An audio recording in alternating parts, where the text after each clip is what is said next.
Excellent. Cool. So we are here with Kemal, aka Flako.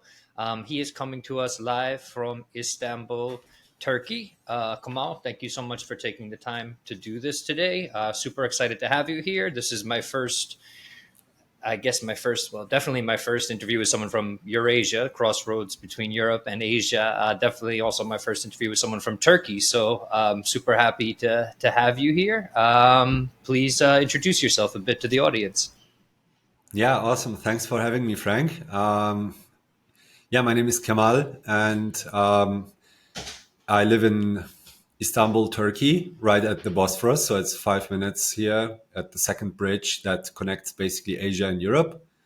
And I've been living here for 3 years with my family. I have two little kids and a wife.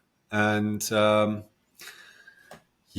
am I doing? I'm doing Bitcoin stuff 24/7, 365 for 2 years now. And before I'm with a company called Galoy. We're building open source Bitcoin native banking infrastructure and are the makers of the Blink wallet, which was formerly known as the Bitcoin Beach wallet that is used in El Salvador in the community of Bitcoin Beach since 2020. And before that, basically discovered Bitcoin in, I don't know, 2014, 15, but only understood it really as what it is and that there's just more to it in 2017, 16, 17, when I found the Munich Bitcoin meetup in the south of Germany where I was born and raised. So until 2017, I was just using Bitcoin for the payments that I needed to make and couldn't make with the traditional banking system. I had no idea that it was like limited supply or censorship resistant or that you could self-custody it. No idea of any of that. I didn't know that there was like people thinking its value would go up or anything. I had no idea. It just worked for me as a means to transact digitally.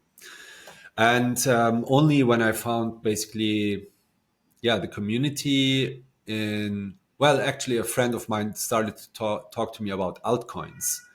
And I was like, what is altcoins? Like Bitcoin, I'm using Bitcoin, but why do you need altcoins? And he was like, oh, they're going up in price and exchange rate is going up and people are getting rich. And so he basically made me shitcoin for some time until I understood what I was actually doing and basically looked into everything and basically arrived at the conclusion that it's all very different from what Bitcoin is, and that I had actually found the right thing right from the get-go.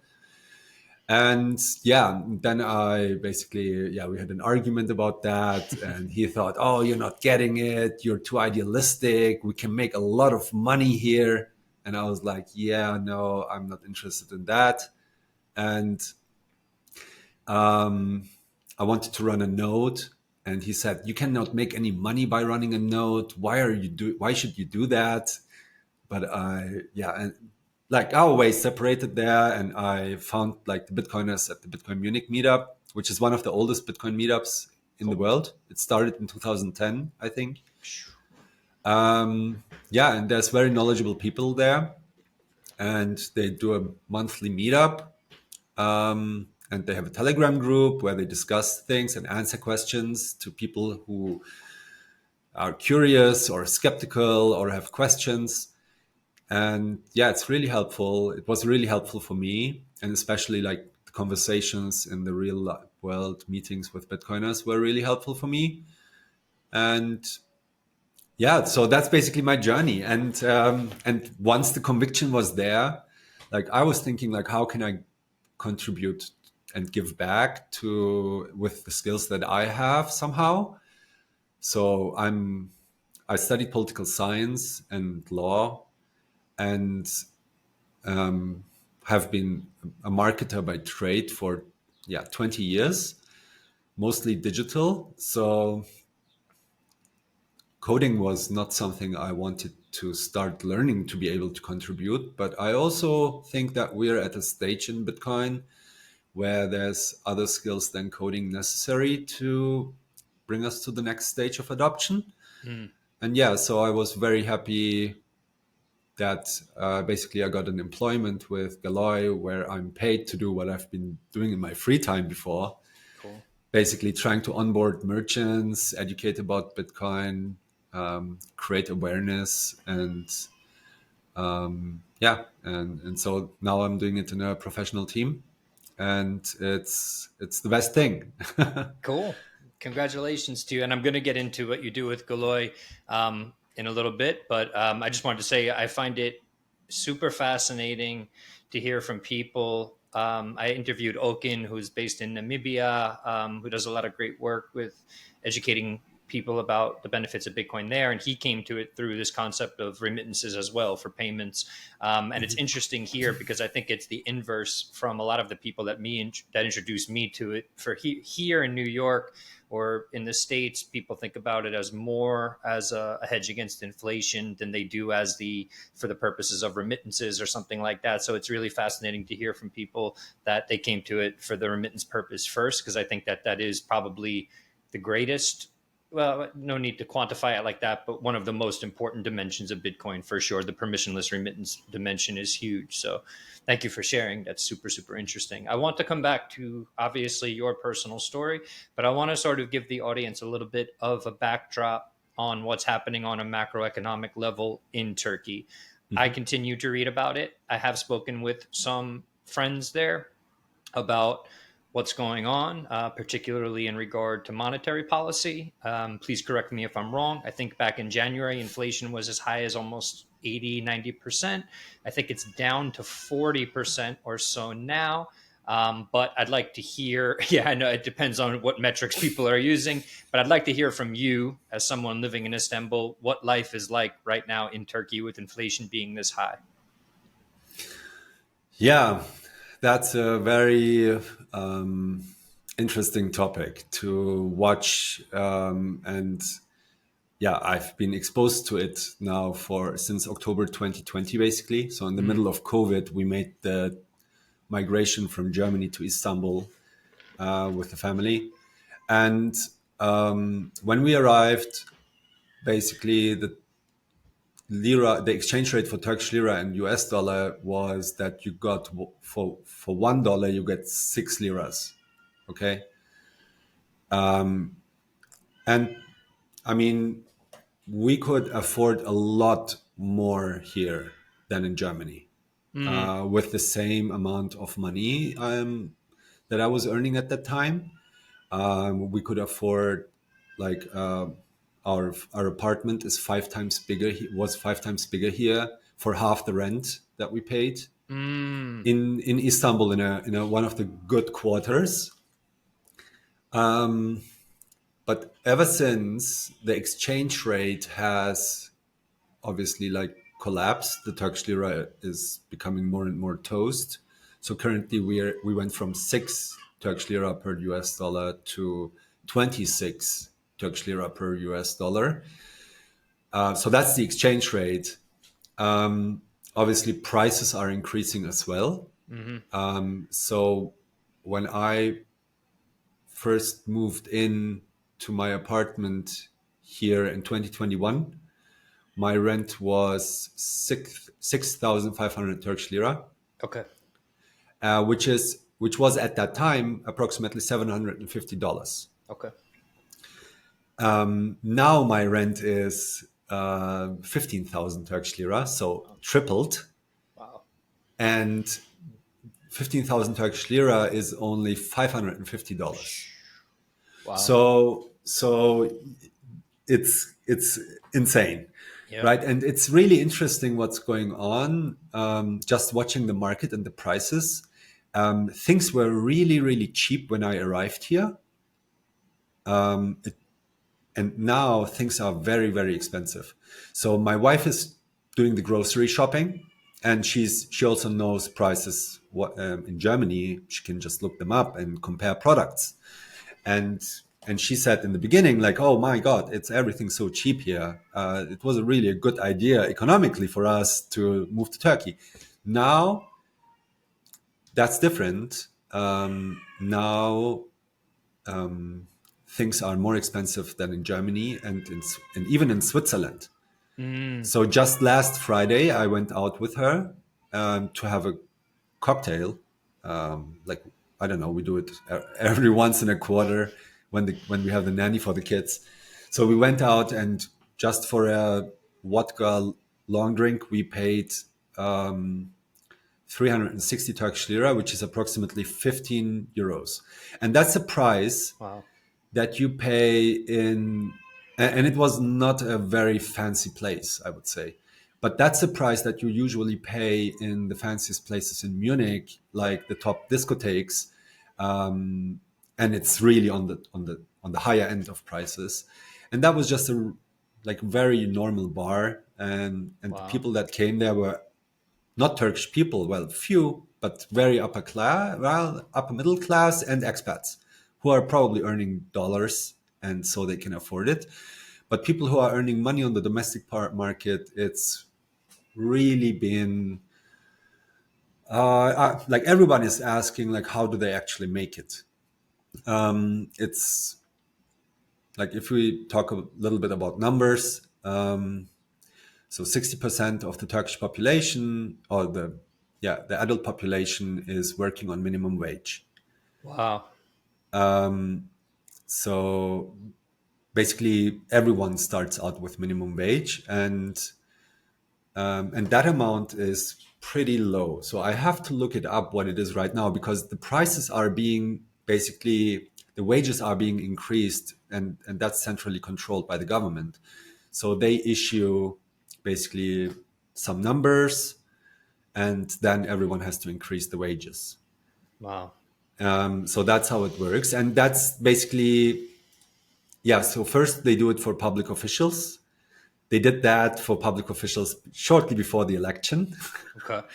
Very smart. Yeah. Smart move, right? I think Um, they're smart there with politics. I think I saw the current president just actually handing money to people in the streets right outside of the voting booths, which is so yeah, he seems to be good with knowing when to allocate money to the proper people before elections.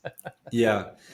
So, and it's a pity that it actually works. I mean, you would imagine that the vote of a citizen should be more worth than, I don't know, 20 lira or Right. $5. Like, you shouldn't like sell it out like that. Yep. It shouldn't be so easy to buy your vote. Yep. But people are like, in past elections, there was a meme here in Turkey, like people were selling their votes for a pack of macaroni or a pack of Wow. coal, and being thankful to the government that they're actually caring for their needs, you know. So yeah, but I don't want to blame like the electorate for what's going on in Turkey too much. I think it's also like in the secular, among the secular voters, I think there's quite a lot of people who think that this the opposition didn't really want to win, Mm. because like the candidate that they put up against him to run up, I mean, he has won, he's a serial loser. He has lost every election he went into, and Wow. he's clinging into onto the party seat basically Mm. for years. He's not allowing democratic elections inside the party. So there's a lot of criticism. Many people just would never vote for him in Turkey. Yeah. And so it was really easy for the incumbents to stay in power this time. Got it. And I think the opposition didn't really want to take the responsibility, because everyone agrees that it's a mess, Yep. and the only like the economic situation currently, and everyone knows that there's a huge bill to be paid. The just question is who's going to pay it, and currently it looks like the government, now that they're re-elected, they will make the middle class pay. Seems to be. So, and yeah, the opposition would have socialized it across the board. Okay. But the government is basically, a lot of their voters are from lower class people, uneducated people. So what they just did is basically raise the prices for luxury products, again, for smartphones, for alcohol, for cigarettes, and also, yeah, I mean that hits everyone. But the gasoline price tax was increased by 200% just last Saturday. Wow. So yeah, but it hits people with car who can afford a car, obviously, more than those that cannot afford it. So it's very targeted towards the middle class, not so much to corporations and companies and upper class. Wow. Yeah, Interesting. That's actually a good segue, given that they're sort of targeting everyday people versus institutions or anything like that to try to get this money to repay this debt.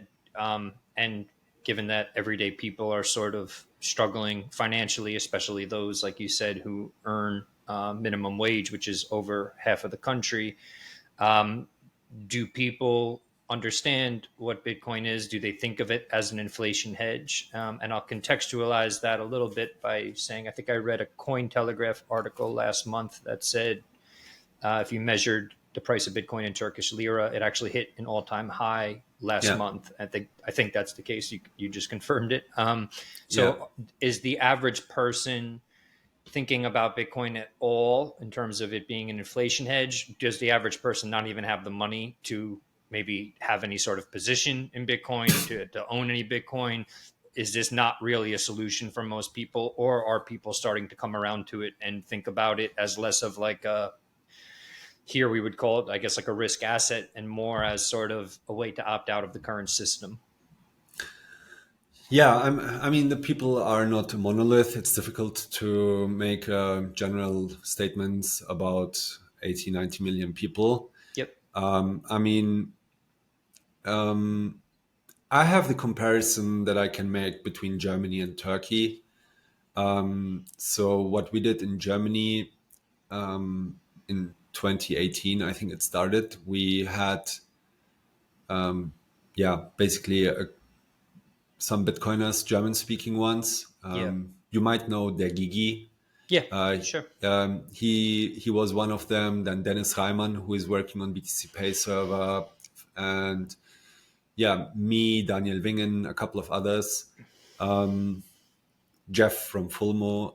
So basically, you had the idea, hey, let's make a German Bitcoin community Okay. because, yeah, I mean, we all of us are proficient in English, and there's a wealth of knowledge in English out there about Bitcoin for education. But many people are not proficient in English, so in order for them to make Bitcoin to make Bitcoin accessible to them, we need to have it in the native language. So let's make a podcast once a week and make a community called 21, which is German for 21. Okay.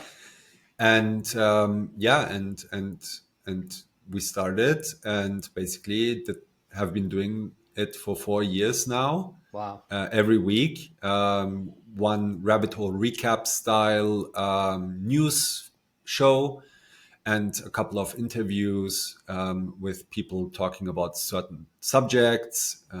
Then also interviewing Bitcoiners in a format called Der Weg, which means the journey to Bitcoin, basically, where Cool. Bitcoiners are telling their basically how they crawled out of Plato's cave and found Bitcoin. Cool. And that's always, I mean, a nice format because Bitcoiners like to talk about the journey and They yeah. do. Yeah. And yeah, so and it's been going strong, and it's really mind blowing how this community has developed and Yep. created German content, translated articles, translated Bitcoin books, created even a publishing house and yeah, it's and even managed to orange pilled like major yeah even members of parliament. Oh, cool.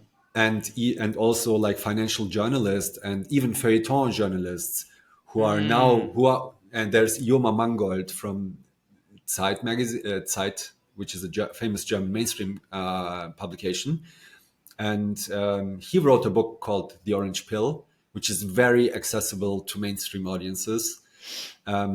So it's amazing how the German community is doing work. Obviously, there's still a lot of people who don't understand Bitcoin in Germany, Yeah. but there is a place where people can go, even if they don't know English, and learn about it properly without being led astray to trading and shitcoining and like all these yield farming and stuff. Mm-hmm. That's really ends badly for people who don't know what they're doing. Yeah.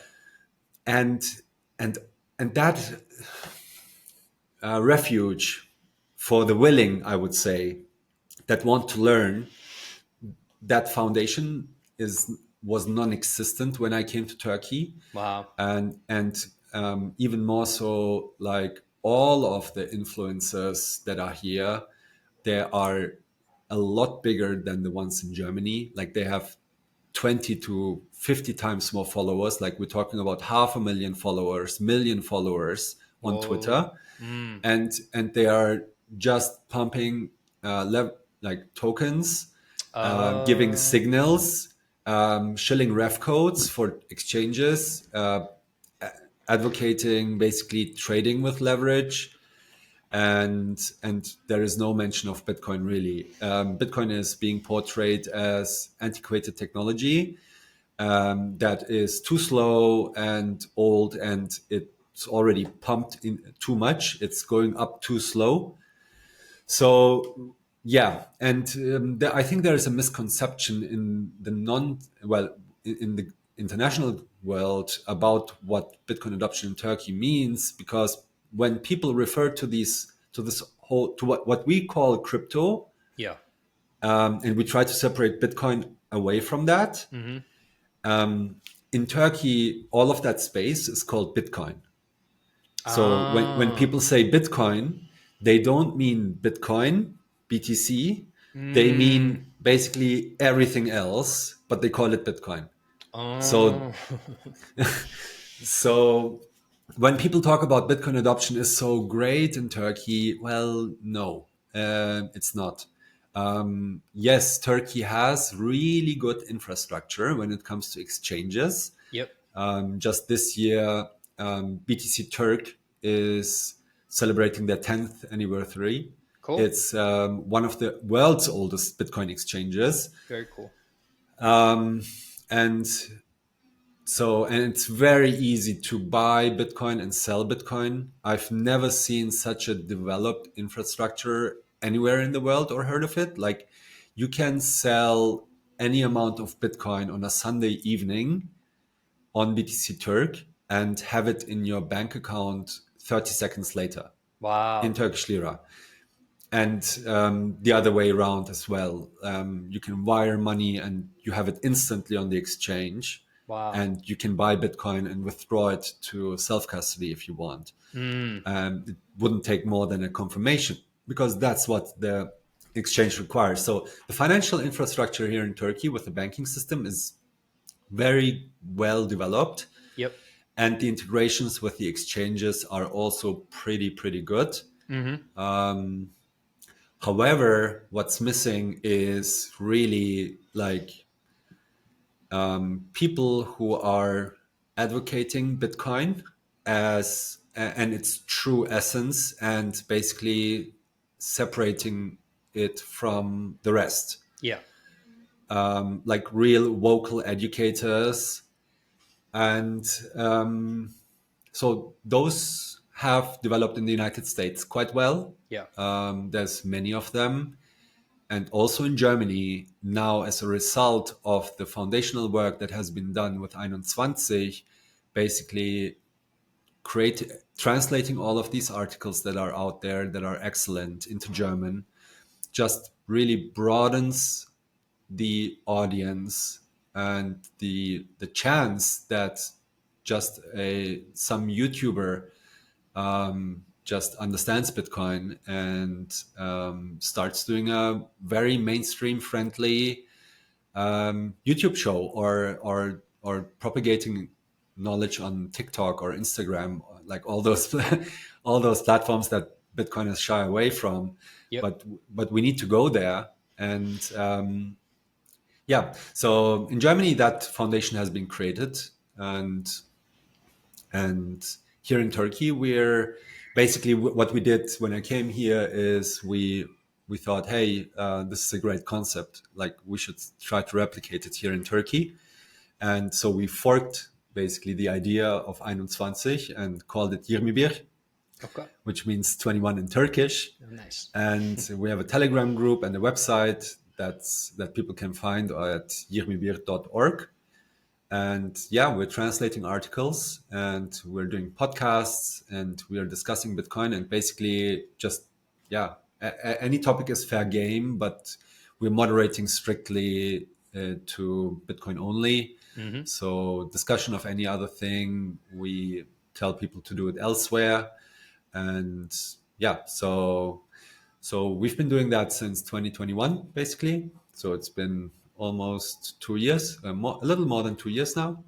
And we have established a Bitcoin only meetup in Istanbul, where, yeah, I met a lot of great friends, Bitcoiners.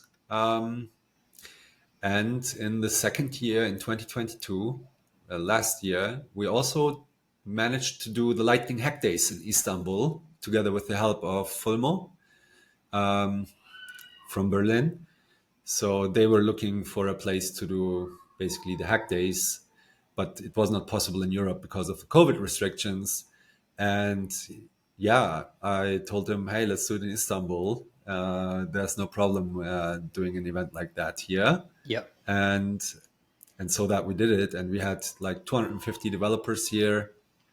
Carla Kirk-Cohen, Renee Pickard, yeah, many great Lightning developers for 3 days, and that was really cool because it surfaced other Turkish Bitcoiners, and that's so funny.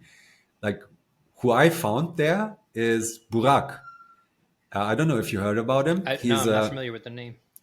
So Burak is so he showed up at the Lightning Hack Days, and with his friends, basically, they all had like shirts, and they were doing a project called Bitmatrix, and they all wore those shirts.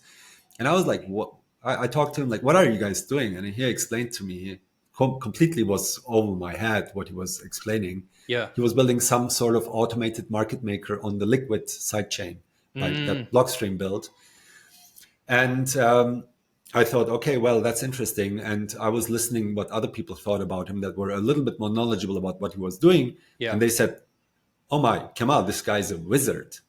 Like, he's a real wizard.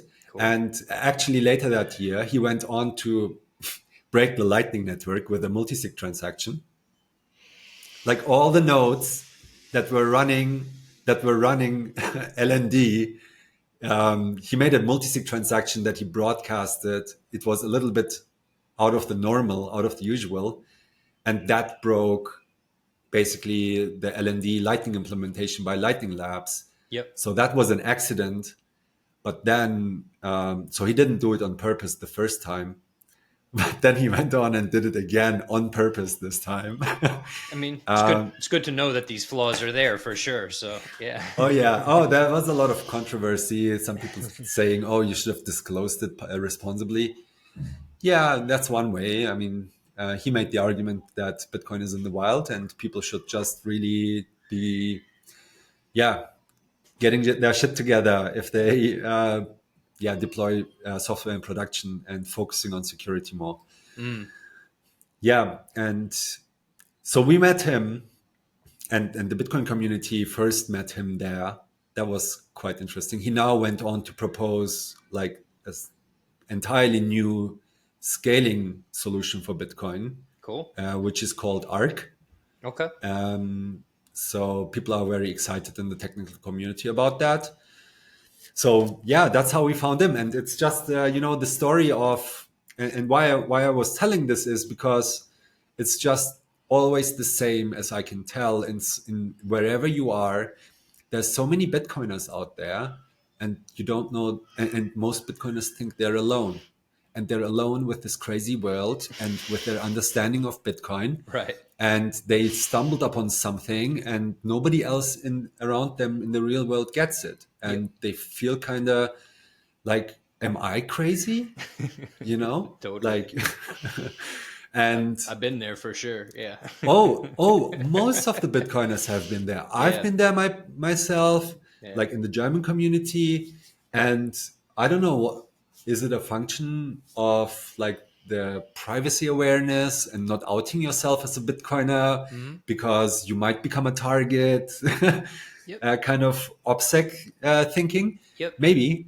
But yeah, whatever it is, like many Bitcoiners I know were in that spot. And these Bitcoin communities like 21 and Yirmibir, and actually there's now a lot more. There's some in Italy called 21. There's one in the Balkans called 21.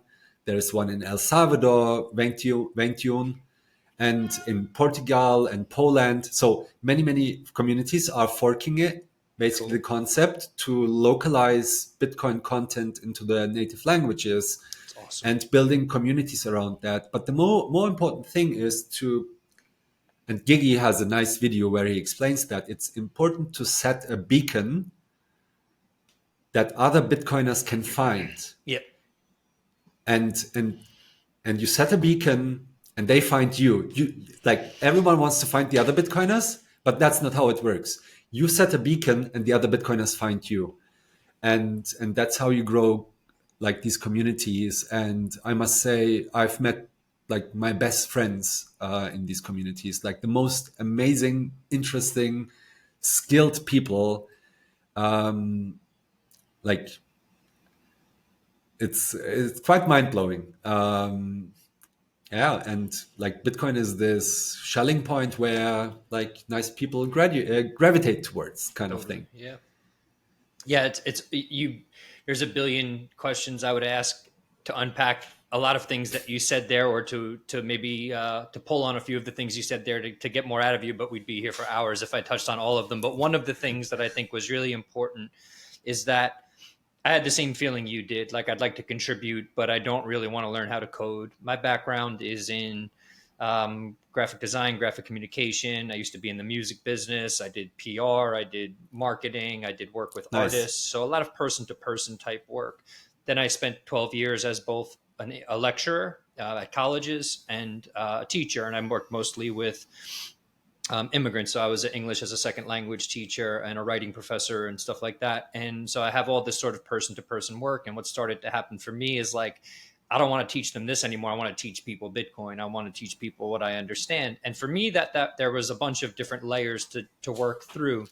Um, the primary one being, what are people going to think of me? I used to, I'm a college lecturer and I'm going to start teaching the world about, magic internet money, and there's sort of that ego thing that you have to get over. Then there is the safety thing. Am I going to make myself a target?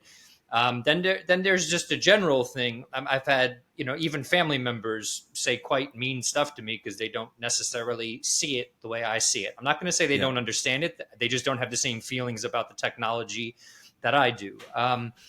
And all of that took a while for me emotionally to deal with. So I'm wondering, my question to you is, when did you make a decision to be a bit more vocal, to work for Galoy, to do things full time, where you did have to put yourself out there a little bit, because it is, for most people, unnerving. It's challenging.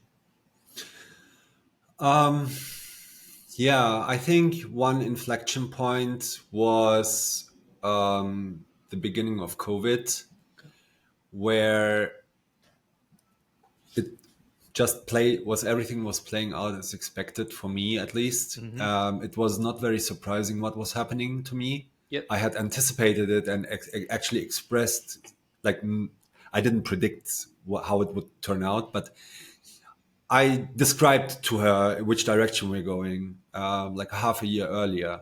Okay. So so much that I would say I called what's going on. Like, not, I didn't say it's going to be a virus or whatever, but I said, like, the only way this is this can go is that authoritarianism is going to increase. Yes. And how they're going to do it, I don't know, but we will not be trending towards freedom now that there's Bitcoin out there. And I'm fully convinced that Bitcoin is playing a major role in all of this because money is so foundational to Yes. power. So that was basically a time where I was spending a lot of time at home, working from home, and playing around with Lightning, and incentivizing people to do things. Okay. So I was playing with the idea. Like I found these sites called microlancer.io where you could post a task and just create a bounty for some easy thing. Like people like do a transcription of this audio for me and you put like 5,000 sats on it. Yep. And people would pick it up to earn some sats and you would pay them and you would never know who they are and where they're from, like it doesn't matter. You just pay them. And just discovering these new sites that were out there, I came up like marketing person that I am. And I was very frustrated basically with how Bitcoin was being portrayed in the mainstream media. So it was not the Bitcoin that I knew. And I was frustrated with it and didn't see a way how that could be changed. Yep. I thought it was intentional, basically, like malicious. Yep. So I thought there should be some kind of counter by us. Like, how do we reach more people? How do we pierce the bubbles of people and give them a different perspective to Bitcoin? And I had this idea to create stickers, basically, and with the Bitcoin logo. And a slogan basically that's describing Bitcoin. And so I made these stickers. Like the first one was "Fix the money, fix the world." Did you come up with that term? No, I did not come up with I that was term. gonna say. Okay. I did not invent the term, Okay. but I thought it was. I was gonna say, No, I was like, am I talking to that person right now? No, I didn't create the term, but I created the sticker. Cool. I don't have them here right now. They're over there, but I don't want to stand up. Yeah. Anyway, so I think Marty Bent coined the term. At least he popularized it. I don't know who termed it, but I mean, the idea that like fixing the money would fix the world, it was popularized. It was around for quite some time. Yeah. And Marty, I think, popularized it. I just took it and put it on a sticker. Another one was just be the change, the change or savings technology. Just a Bitcoin logo, and it said savings technology instead of Bitcoin. Yeah. Or inflation is theft, or can't be racist, and stuff like that. Yeah. And then we basically open sourced the PDFs, and people started to translate them into Spanish and Portuguese and stuff. Oh, yeah. And I made a task on Microlancer where I would pay anyone who would post a photo of a sticker in public some sats. I like it. I'm just writing down Microlancer right now. I'm not familiar with this site actually. Yeah, it's microlancer.io. IO, cool. Yeah. Yeah. And so people started to apply. They downloaded the stickers, the PDFs, created stickers out of them, and put them in public places where a lot of people would see them, and made a photo and submitted them to me, and I paid them sats. And I got submissions. It was crazy.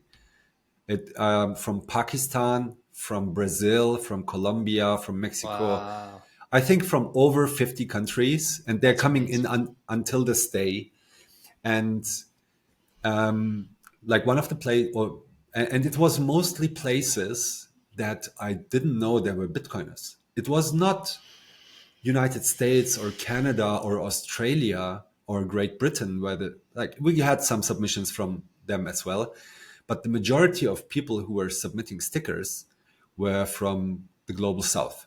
Amazing. So, and I had goosebumps all over my body. It was crazy. We had like created some kind of movement, Yeah. and and like it was amazing. Like this cooperation that it enabled between people that don't know each other from around the world, Yep. on a shared mission, basically. Yep. So that blew my mind, just Yeah. that it worked. And from that moment, like it proved to me, wow, this is not just working, it's so useful, Yep. that we can actually do this. Yep. And I mean, this was just a gimmicky use case. Like it was fun, it was exciting, Yeah. but there could be done so many more things when it comes to cooperating, like, yeah, human action around the Yeah. world between strangers. So And yeah. No, I was going to say it actually. First, it gave me goosebumps as you were describing it. Then I almost started crying as you were describing it. It brings tears to my eyes, and I say it because I have the same sort of vision and feeling about Bitcoin, this idea of global cooperation. And before I didn't really learn about what Bitcoin was until 2018. So it's been only a few years that I've been in the space. And for the first few years, I just studied it before I wrote about it or said anything about it, especially publicly. I spent most of my life living abroad in different countries. So I've lived in Venezuela. I apologize. Let me rephrase that. I would spend anywhere from months to years at a time living abroad, to over a year at a time living abroad in different places. And a lot of those places were in the global south. So Namibia, Ghana, Venezuela, and I've traveled extensively, throughout Latin America. So before I knew about Bitcoin, I was in these places looking for a solution, working with cooperatives and teaching and doing different things, working with people on the ground level. So once I found out about this dimension of Bitcoin, this international cooperation, when I started reading Alex Gladstein's work, and when I started having, now that I'm having conversations like this, I've never felt more of a purpose in my life to that side of what this can be for people. And I think one of the greatest lessons I learned was living in Venezuela, what currency debasement looks like in real time. It's happening now in Turkey. The same month that Bitcoin went to all-time highs priced in Turkish lira, it did the same in Venezuelan bolivares. So yes, I've watched this. And if there's one thing I've learned about people from what gets termed the global south, they're not lazy. They're not poor for any fault of their own. They're incredibly resourceful, to be honest. They're community oriented. They care for one another. They're smart. There's so much that felt so inspiring to me, but capital was always a big issue. Their foundation was always crumbling because so much of what they had to do was with the currency that was being debased. So once I sort of learned about this idea of Bitcoin, both as a network and as capital, a network that we can send money to each other on permissionlessly, and then capital that can't be devalued by a government or some sort of institution. It just seemed almost too good to be true in a way. But what you just said resonated very deeply with me, and I could see how much you meant it and how important it was to you. And I don't mean to rant about it, but I do think it's important to highlight this point, because I think that for people who don't see that yet, I hope they felt what you just said, or I hope it makes them consider that Bitcoin is more than just a speculative asset. So being in the United States, having the global reserve currency here, most people don't really have to think about the concept of money. We talk about redistribution of money from a political angle or something like that, taxation, whatever, but nobody really talks about the foundational concept of money. And most people can only understand money in nominal terms. By that, I mean, they think of $100 as $100. They don't necessarily think about what it buys you, but they're starting to. Even in the United States, where things are getting more expensive as well. It's not the same as Turkey. It's not the same as Venezuela, but it's not to say that one day it won't be. It might not happen tomorrow, but slowly but surely, life is getting a lot more expensive here as well. So I don't mean to go off on too much of a tangent there, but I appreciate that you did that work and that you shared it. I'm actually going to check out Microlancer myself and maybe put up some bounties for things as well. But if there's anything that really, really inspires me, it's the potential empowerment of people who have historically been disenfranchised or live in situations where the traditional systems do not help them, they actually hurt them. And then we have something here that's sort of run by people, taught by people, furthered by people. And I think I can't get how more people don't feel excited about that. And granted, you connect with people that do, but it just seems like a larger population, part of the population should be, quote unquote, should is a silly word to use, but yeah, but anyway, I appreciate it. Thank you for sharing. It gives me more of a sense of purpose in having started this channel now, which was also difficult in terms of putting myself out there. So I appreciate it. I didn't mean to cut you off before. Did you have something else to add? No, that was great. Yeah, we stumbled upon this story basically because you asked me like, how did I want get the will to find more, like, I don't know, it just like have experiencing this, Yeah. like being so mind blown by what I experienced and what I saw, and yeah, just even further strengthened my belief that like fixing the money can really fix the world. Yeah. So many reasons. I don't want to go too much into all of them. I think they're well known among us, and there's better people to explain them. But basically, how that journey continued. Yeah, I think we touched on this also. Like many people don't have savings. Yeah. They don't have disposable income.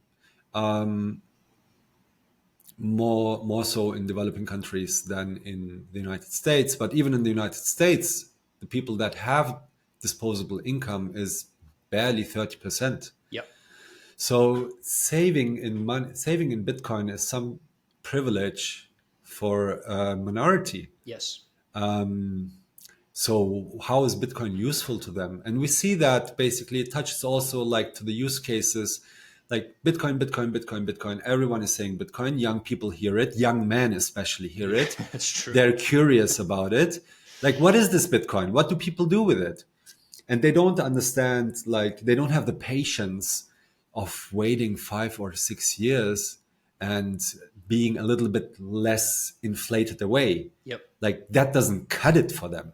Okay. Yep. They are looking for that one lottery ticket that will get them out of this mess, and Bitcoin is just not it for them in their perception. Yeah. So yeah, the inflation, like being constantly stolen from, your money devaluing on a like chronically, really changes people, and and that's also been talked about. It incentivizes consumerism. Yes. And you spend rather quickly your money before it loses its value.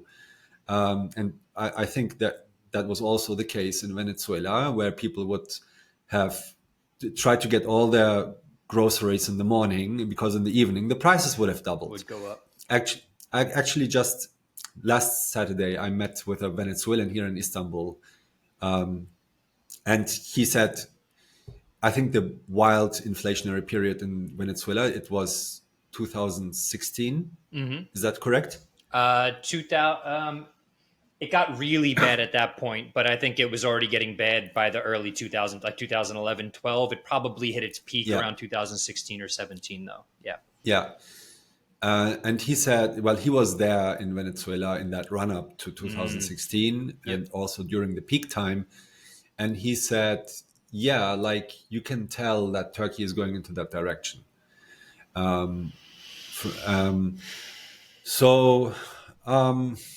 I mean, let's see. There's a couple of other factors playing into, but yeah, I'm just really happy that I can work on the Blink wallet right Yep. now because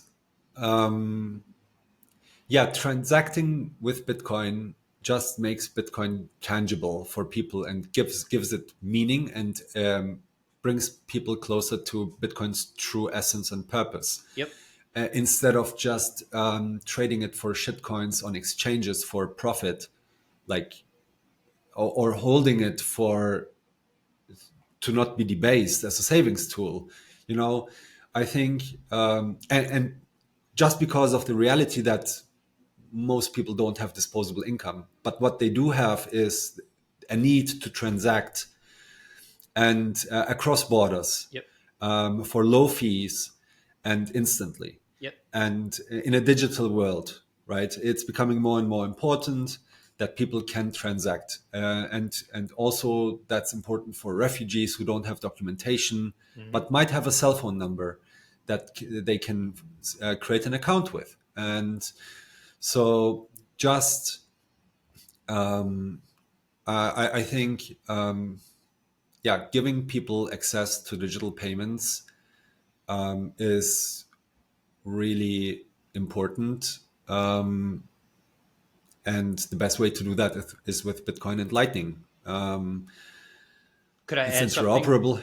to that, if Sure. you don't mind? I think also adding another dimension, giving them access to digital payments with the most pristine collateral the world has ever Yeah, seen. I feel like that dimension should be in there as well. Yeah. that is very, very important, right? I mean, people are transacting and they don't have to worry about where do I put my money so it doesn't lose value. Yep.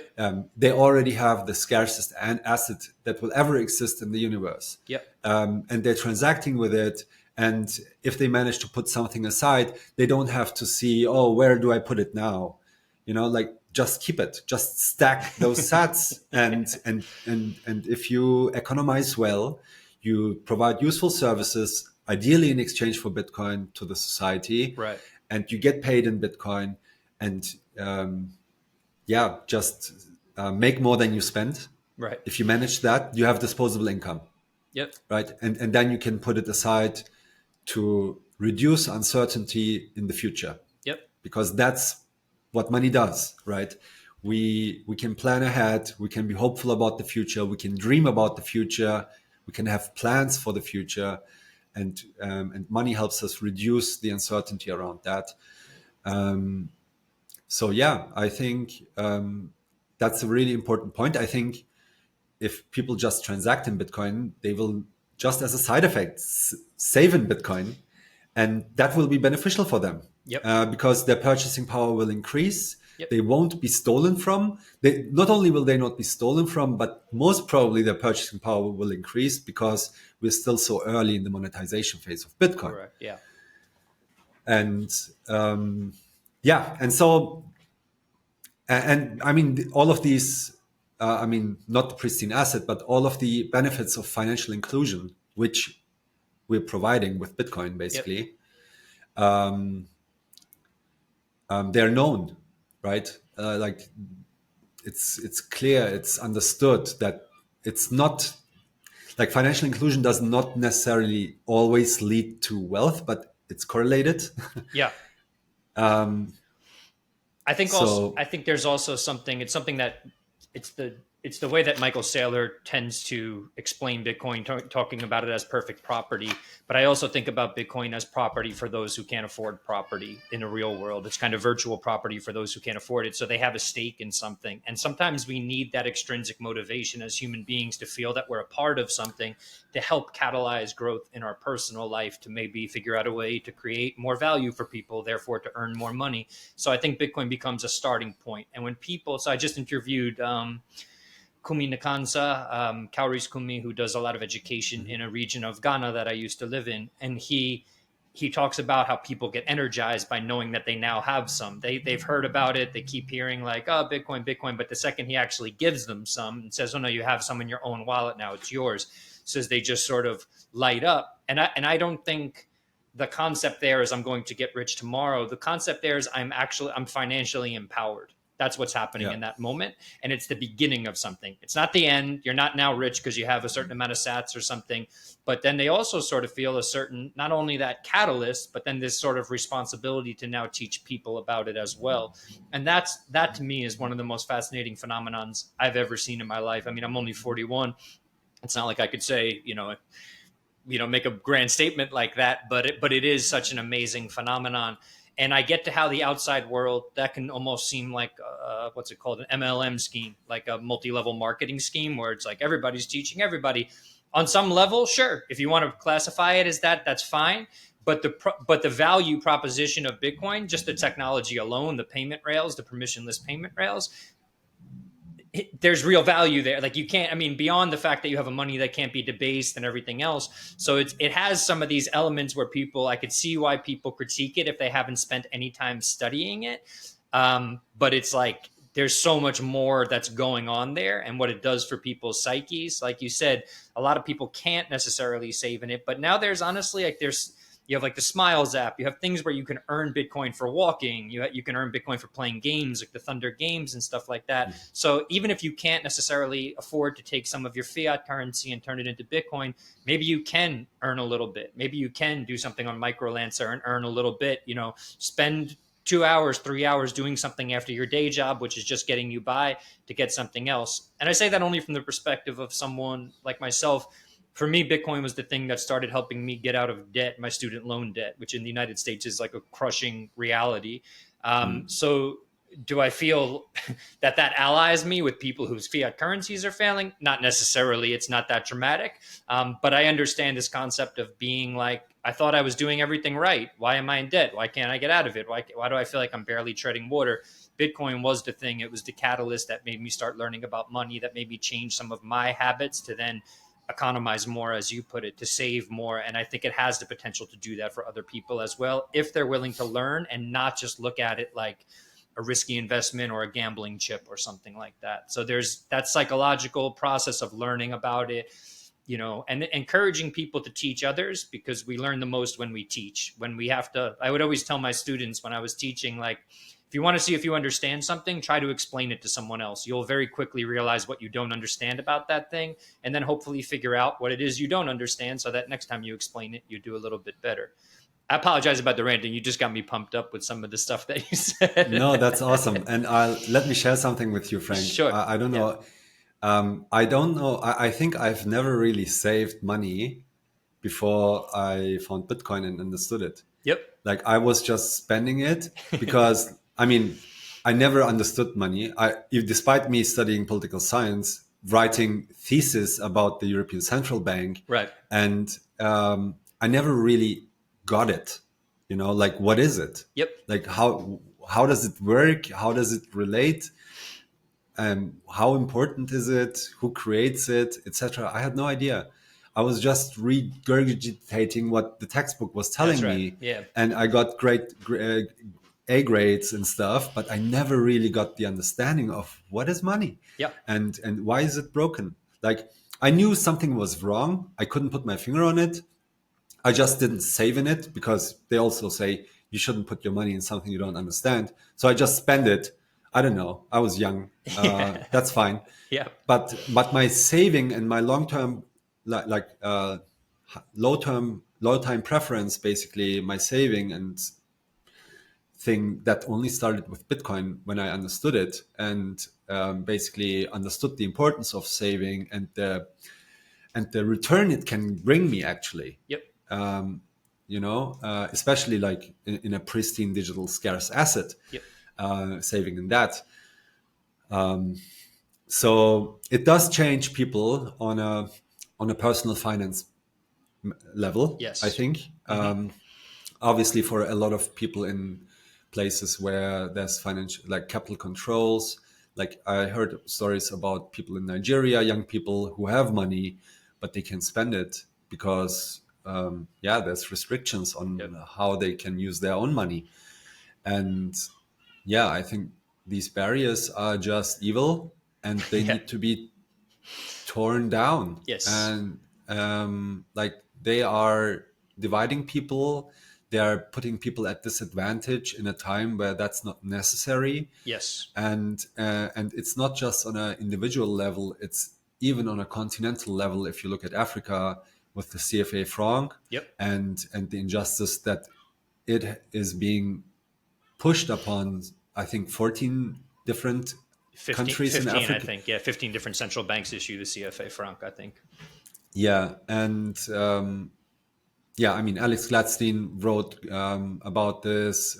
There's also Yam Timba from Cameroon, who has been speaking about this at the Adopting Bitcoin conference in El Salvador in last November, and yeah, so it's on a bigger level.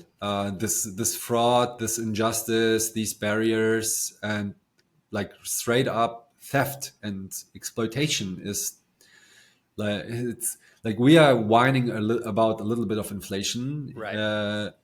and on the other hand, like people's income is just being straight up being stolen, Yep. and and that's just because they didn't understand money when they signed their independence in the 100%. 60s. Yep. I mean, they were just screwed, you know, like by smart Europeans, colonizers Yep. who viewed them as Untermenschen. And they said, hey, you know what? We'll make a contract. And if you're too stupid to sign it, well, 50 years until like you manage or your children's children manage to understand the scam that we put on you, Right. we're going to be sipping nice champagne and eating whatever while you will be just living in dirt. Yep. And that's the deal that France made with its colonies. But you can call yourself independent. Yep. I mean, If you don't mind, I'm going to contextualize for the audience who might not be familiar with the CFA system. It's pronounced, I think it's pronounced CFA, but so France still controls the central banks that issue the money for 15 of its former African colonies. Part of the benefit France reaps from this is that whenever they need cheap natural resources from these countries, they can then devalue the currency in those countries, and then basically that gives them a discounted rate on natural resources when they purchase them from those countries. To me, the greatest irony with the CFA franc is the fact that France no longer even controls its own money, but it still controls the money for 15 different African colonies. I mean, France has the euro, and it's still engages in this sort of financial colonialism. Completely mind-blowing to me, but I'm glad to see that more and more people are talking about it. And I do hope that Bitcoin is at least in partially a solution here. I think it is, but yeah, time will tell a little bit more. It's absolutely a tool. It doesn't really matter which word we use, but it's absolutely a tool, at least for individuals, to opt out a bit, to work with a different system. I want to. I could talk about this stuff, especially philosophically, for days. I want to give you an opportunity to talk a little bit about Galoy and what you do for Galoy, and also adopting BTC, adopting Bitcoin, just so that the audience, can look into that for themselves, see how they can maybe use these tools, work with the organization that you work with, etc. yeah, sure. So, yeah, at Galoy, we're a company of Bitcoiners. Our CEO is Nicola Berti. He is a brilliant person. And we have like amazing team of, I think, 21 people, coincidentally, Cool.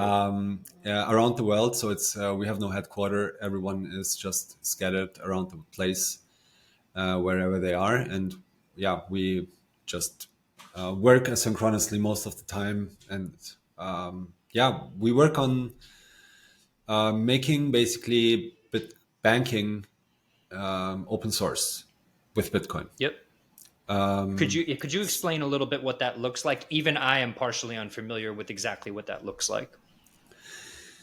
Yeah, so I think the easiest way to understand, if you're not very technical, what it is to go to your app store and download the Blink wallet.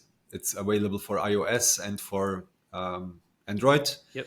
And it's basically a Bitcoin wallet with Lightning capability. So Lightning first.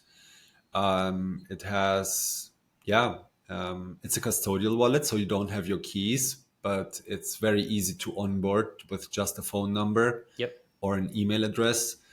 And you can transact Bitcoin very easily with a like all of the difficulties of managing Bitcoin for someone who is not technical are abstracted away in a way that my mother can use it, and Nice. she's absolutely not technical, or even like illiterate people can use it.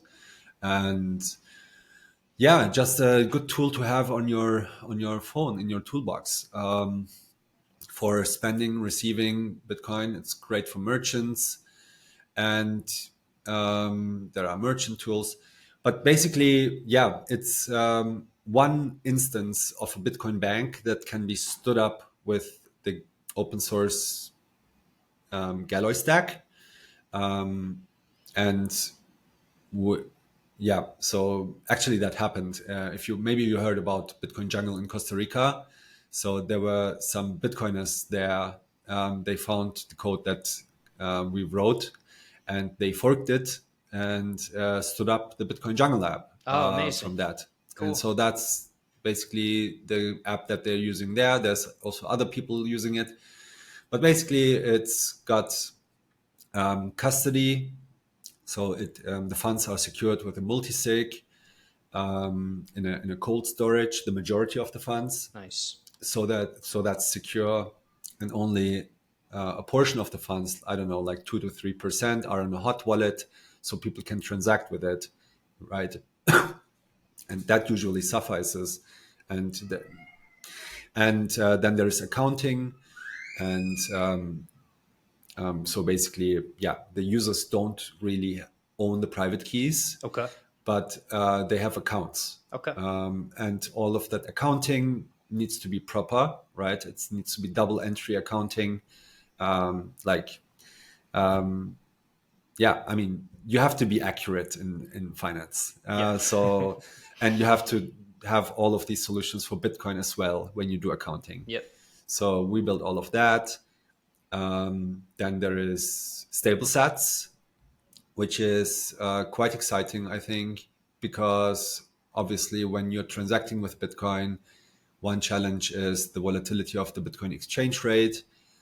So we saw that in El Salvador, for example, where El Salvador is dollarized since 2000. Yep. So all of the prices are denominated in US dollars. But now the people in Bitcoin Beach started to use Bitcoin, and they were holding the Bitcoin asset, but their liabilities were denominated in dollars. Okay. So that was a problem, because when the Bitcoin exchange rate changed, say from 30,000 to 15,000, and they had just gotten paid $500, and they wanted to pay their rent with it, well, suddenly they only had $250, and they could only pay half their rent. Yep. I mean, that's just a bad situation in the short term. So the short term volatility is a problem. So having a dollar account was something that was much requested. And we actually solved it in a quite interesting, elegant way, without integrating with a bank or using a stable coin, just with Bitcoin. Yep. And with derivatives markets. So the way it works is that for every dollar Blink user wants to hold in their account, we go short on a derivatives exchange, BTC USD. Yeah. And that's how a synthetic dollar is created. Yep. And and that can be transacted over Bitcoin, over the Bitcoin network, and over the Lightning network. So people can hold dollars and send them to anyone who, over Lightning for very low fees across the world. Yeah. They can receive Bitcoin payments and keep them as dollars, and manage basically how much they want to be exposed to Bitcoin, and how much they want to put aside for their short-term liabilities, like stuff like bills that are coming up. Right. Mm-hmm. you Yeah. know, and how much they want to, store in the most pristine asset. And so just having that optionality without having to go to an exchange and sell and stuff and pay fees, just having that in one wallet and the ability to transact it over the network, over the best payments network, which is the Lightning Network, Yep. was really is really valuable. So that's possible. It's also free and open source, and we're working on decoupling it from our backend so other projects can integrate it more easily. Yeah. So that's on the technical side. I could go on. There's a lot of things. I just want to jump in and say that that's amazing. Stablesats. Is it Galoy that developed Stablesats, or are you just employing the technology? So the idea of a synthetic dollar was first described by Arthur Hayes in 2015. Oh, interesting. So he's the CEO, the infamous CEO of the BitMEX BitMEX, right? exchange. Yeah. Yeah, a very prolific guy. And so he described that idea, and traders were aware of it, but it has not really been employed anywhere, really. So we're, I think, the first ones who productized it in a way that it's being used in production, Amazing. and it's been active since September 22 for all users.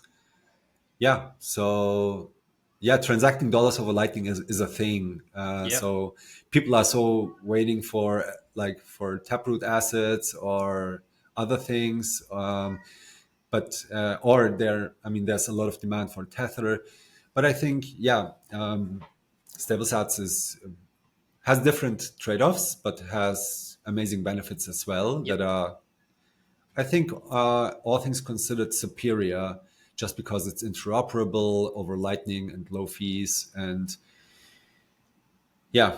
uh, you're not relying on a central company Yep. to have everything backed, but you can basically, distribute your risk across multiple exchanges Okay. and mitigate the exchange risk there. That's good to hear. Cool.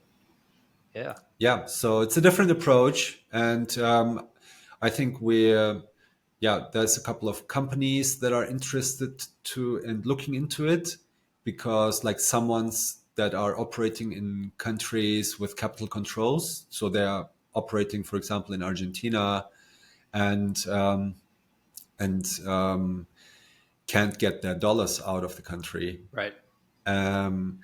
or they can put it on the bank account. Yep. And they don't want to hold the peso.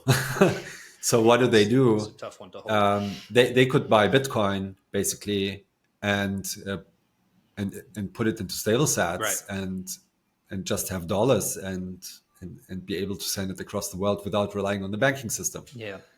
So that would be a solution.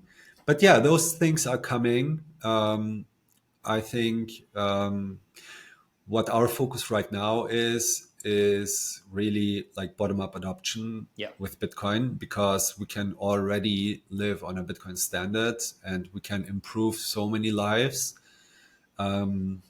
with onboarding merchants, building circular economies, educating people. There's so many great stories that I hear from many different parts of the world. Yep. One that I'm very excited about is in Peru, where the NGO, Motive NGO, is similar to Bitcoin Beach. They got a donation by an anonymous Bitcoiner, Wow. I did not know about and this. Interesting. it's pretty inspiring. So everyone knows the story of Bitcoin Beach, and very few people know the story of Peru. Probably because Bitcoin Beach has a nice beach with sexy surfers, and in Peru it's just really like normal people They have nice. for whom I've been there. They have nice beaches there too, but maybe where the circular economy is starting is not oceanfront. Maybe that's the issue. so there's actually 16 different circular economies that are independent of each other in Peru, Is that right? and Really? Wow. and they're exclusively using Bitcoin and nothing else. That's why They're I did not know there was that many within any one country to be honest with you. That's wild. That's absolutely Yeah, wild. Oh, yeah, it's amazing, and so we know it works, and it's improving lives of the people already, and the stories that are being shared. So they just recently became a little bit more active on Twitter, sharing their story to the Bitcoin community. You can follow them at Motiv Peru, which is MOTIVPERU. So they're sharing a little bit more now that we nudged them. amazing. Um, yeah, but generally, like the circular economies is something that we're focusing on. So bottom up adoption, because yeah, and we're trying to make Blink the best tool for that, to make it really easy, and then help basically, because it's a custodial wallet, then down the road help users once they see value in this technology, once it's useful to them, once once their curiosity is basically there to Yeah. learn more. We also want to make it basically the best wallet to transition then to self custody, because I mean, in the beginning, it's not something that I think people should be nudged towards, because there's a lot of foot guns. But if you're not paying attention or are interested, or like if there's no intrinsic motivation to learn it, but eventually people should transition to it. And but just it takes time, and it's just a matter of how you start, in our opinion. Yep. And starting with Blink is, in our opinion, the best way currently to introduce someone to Bitcoin. It Yep. has a education section in there where you can learn the first things about Bitcoin and earn some sats. Yep. Yeah, um, I'll stop there. It's great. Check it out, Yeah. blink.sv, and recommend it to your no-coiner friends and impress them. Yeah. It's very easy to onboard people. I think it takes like 21 seconds to onboard someone, Okay. from downloading the app from the App Store to getting your first transaction. Amazing. So it's yeah. I'm actually going to write. So it's interesting. I've downloaded I have a bunch of Bitcoin wallets on my phone, and when I check in iOS, I've tried to download Blink a few times. Could you tell me exactly what to put into the search when you tried to download Blink, the wallet? So the best way is to go to blink.sv, Okay. and just click your download button. Okay. However, we had the US App Store disabled.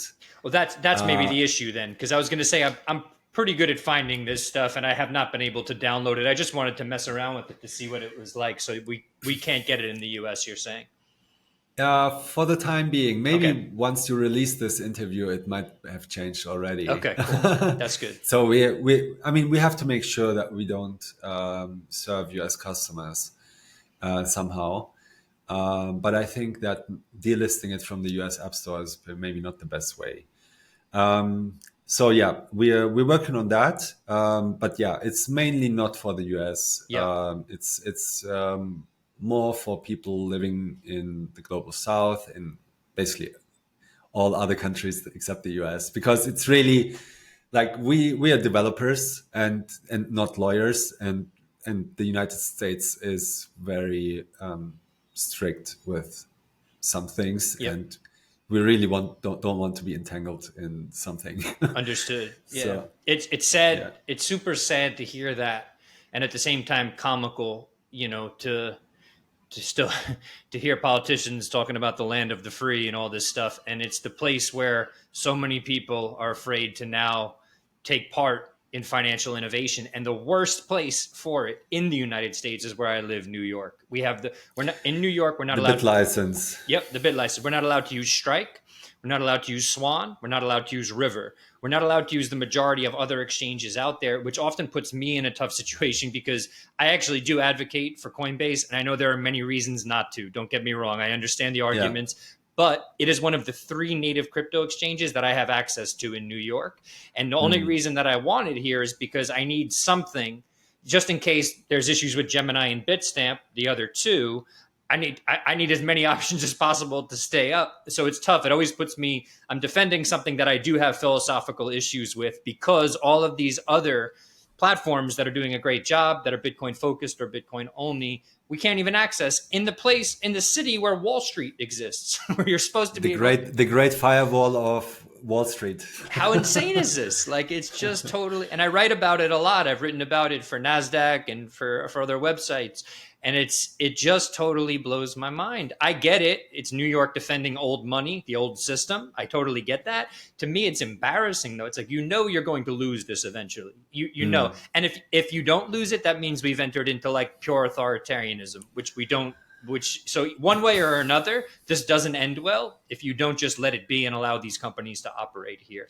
Super, super crazy. I'm sorry. That's like, I mean, it's a little bit like North Korea, Totally. like shielding their citizens from the world happening. That's right. And telling them, I don't know, it's weird to hear and sad that, I mean, New York was like an icon in the world of progress and innovation and civilization and stuff like that. Yep.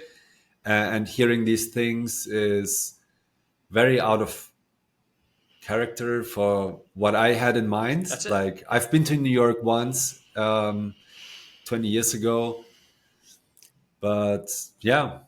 It's wild. That's all I could say. But yeah, it's good to hear that from someone else too, to make it seem like maybe I'm not crazy, but it just seems totally insane to me. But it just is what it is. It's not that I can't get Bitcoin. I get that.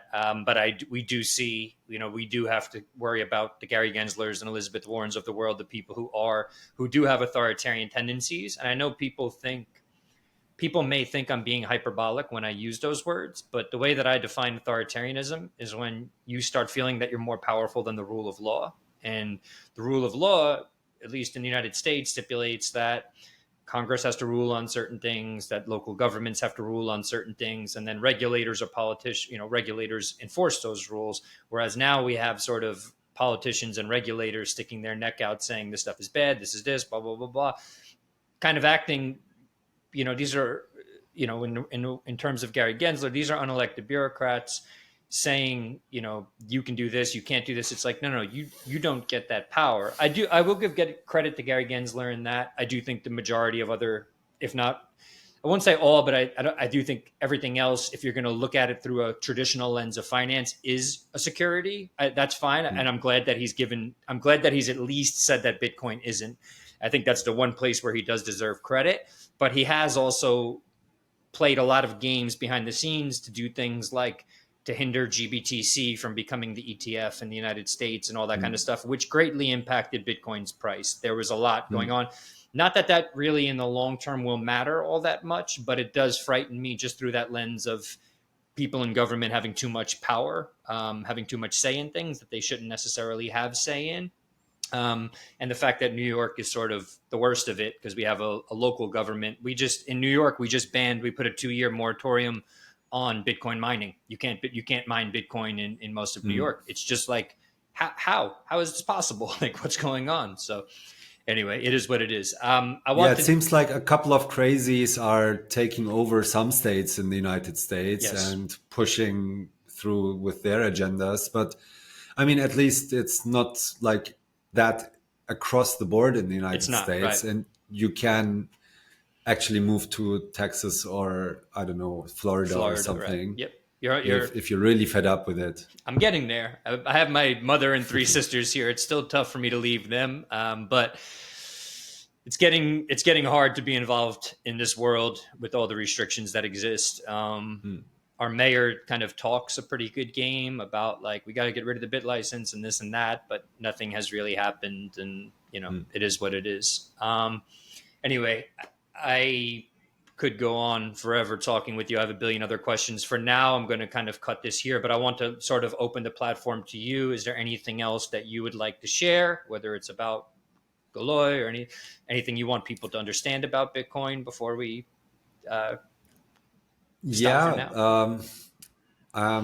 if you have nothing to do in November 7 to 9, come to Adopting Bitcoin in El Salvador, which is the conference that we're organizing with Galoy. and hosting in Bitcoin country. And yeah, it's going to be 3 days of builders, educators, people working on Bitcoin adoption from all around the place. So last year we had like many Bitcoin communities participate, and it's always really great to exchange ideas and best practices and learn from challenges. And obviously also like the cutting edge of Bitcoin development, and yeah, just this intersection of having like 7 million people being exposed to Bitcoin and beta testing it and giving feedback on scale, and Bitcoiners and developers like observing how people use it actually in a country that is very friendly to it. Yep. Is very valuable. And so it's some kind of a ground zero for Bitcoin adoption. Yep. So yeah, it would be good to see you there, Frank. You're invited. I appreciate that, and I want to say it now while we're talking. I will do my best, but I am sort of saving up to go to Ghana. I'm going over to the African Bitcoin conference in December. That's a good one too. Yeah, so it's going to be a little bit tough, and I'm also going to be going back to the village I used to live in with Kumina Kansa to do some education on the ground level there. So I've sort of committed to that, but plan to get to El Salvador hopefully if you do Adopting Bitcoin in November 2024. I plan to be there for that. So I think there will be enough. There's a lot of things. The guys in Ghana are doing a great job, and I can't speak about it too much, but maybe there will be an Adopting Bitcoin in African continent in 2024 too. Cool, nice. Nice. I got to become a digital nomad, I think, and just basically plan my life around getting to some of these. This is great. That's cool. Yeah. That's awesome. It. Yeah. If you want to follow me, I'm pretty Flaco on Twitter _PRETYFLACO. And the website for Galoy is galoy.io. And the one for Adopting Bitcoin is adoptingbitcoin.org. Yeah. And the one for Blink is blink.sv. And now I think I'm running out of URLs to shill. But that's okay. I shilled a lot of things. Yeah, man. Yeah. And the Turkish community at Yirmibir.org. Right. Cool. We had that one too. Amazing.